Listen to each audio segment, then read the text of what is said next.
السلام عليكم ورحمة الله وبركاته.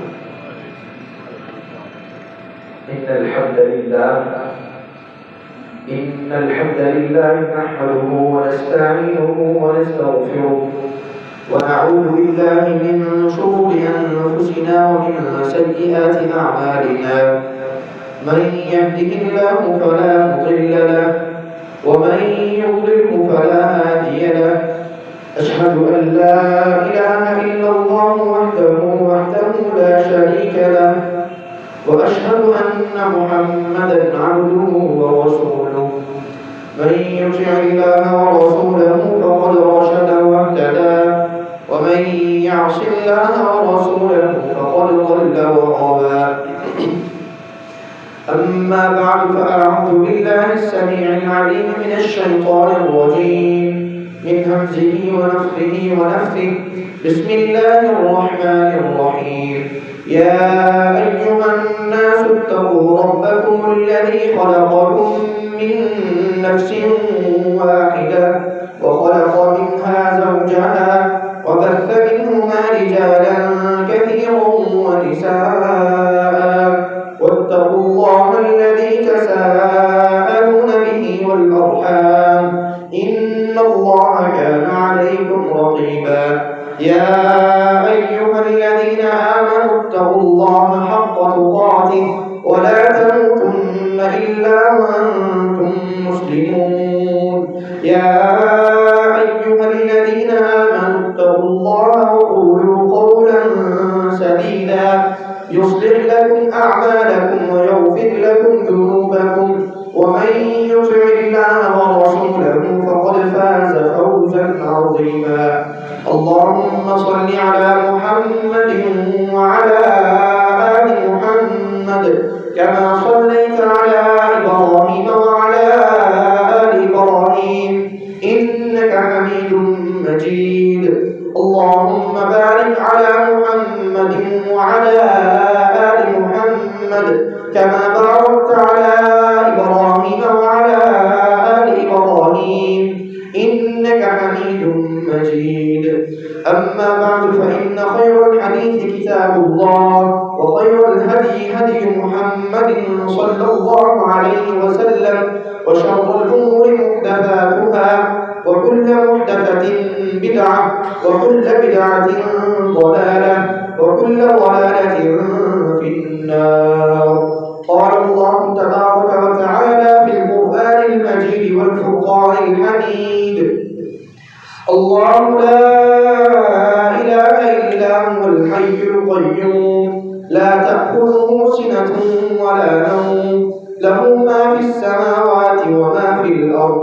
من ذا الذي يشفع عنده إلا بإذنه، يعلم ما بين أيديهم وما خلفهم، ولا يحيطون بشيء من علمه إلا بما شاء، وسع كرسيه السماوات والأرض ولا يئوده حفظهما وهو العلي العظيم.